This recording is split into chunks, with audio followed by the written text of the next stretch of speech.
update muna tayo sa ating garden. Papakita ko sa inyo yung garden ko before ako mag-harvest ng repolyo at saka kamatis. So ito yung garden natin ngayon.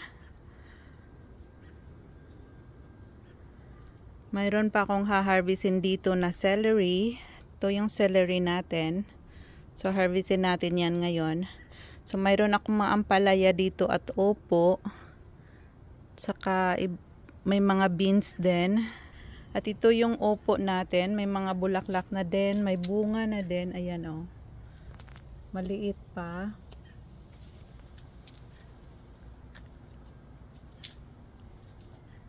So ayan yung dito na area.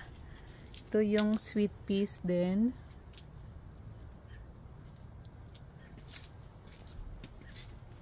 Ito siya guys, ang dami ng bunga niya at ang bango ng bulaklak. Super bango ng bulaklak nito.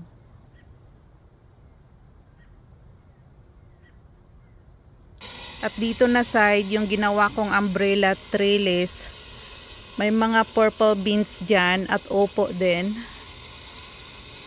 So ayan yun naman yung nandyan. So yan yung ginawa kong trellis din. Ito yung mga geraniums natin guys. Na super ganda na nila.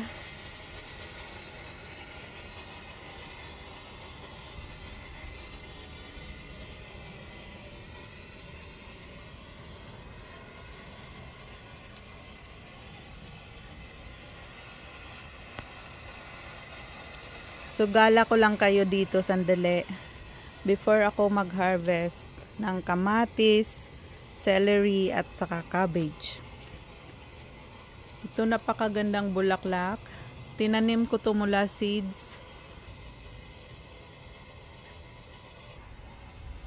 So ito yung garden natin. Dami ng sunflowers na nag-bloom. Pero ang dami pang hindi pa rin nagkabulaklak. So ito yung ginawa kong tower. Yan yung tower ko. Petunia tower na ginawa ko din. So ayan siya.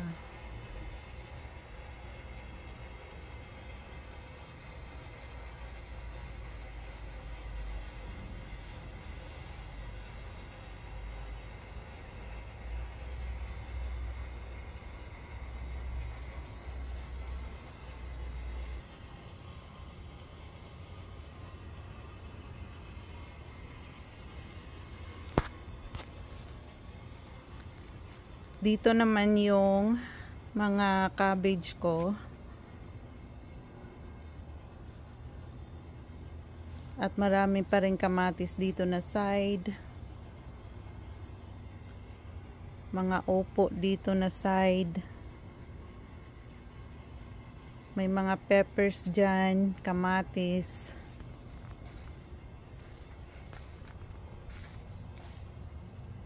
Kamatis.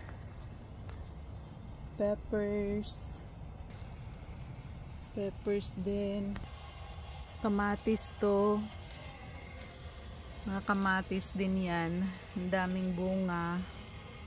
Ayan,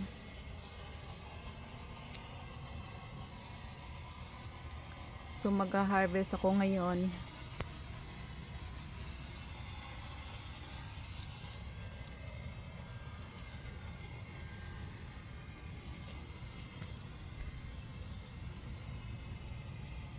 So, yan yung mga kamatis natin dito. At sa kabilang side naman, mga onions. So, ito cherry tree din to. Pero hindi nagkabunga ngayon. So, yan yung mga onions natin.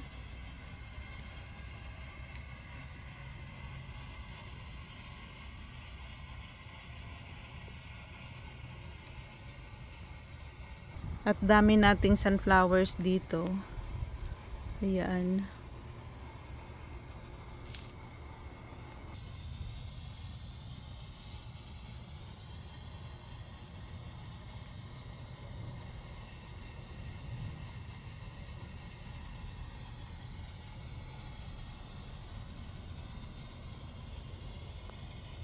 Ganda rin ng cosmos guys. Oh.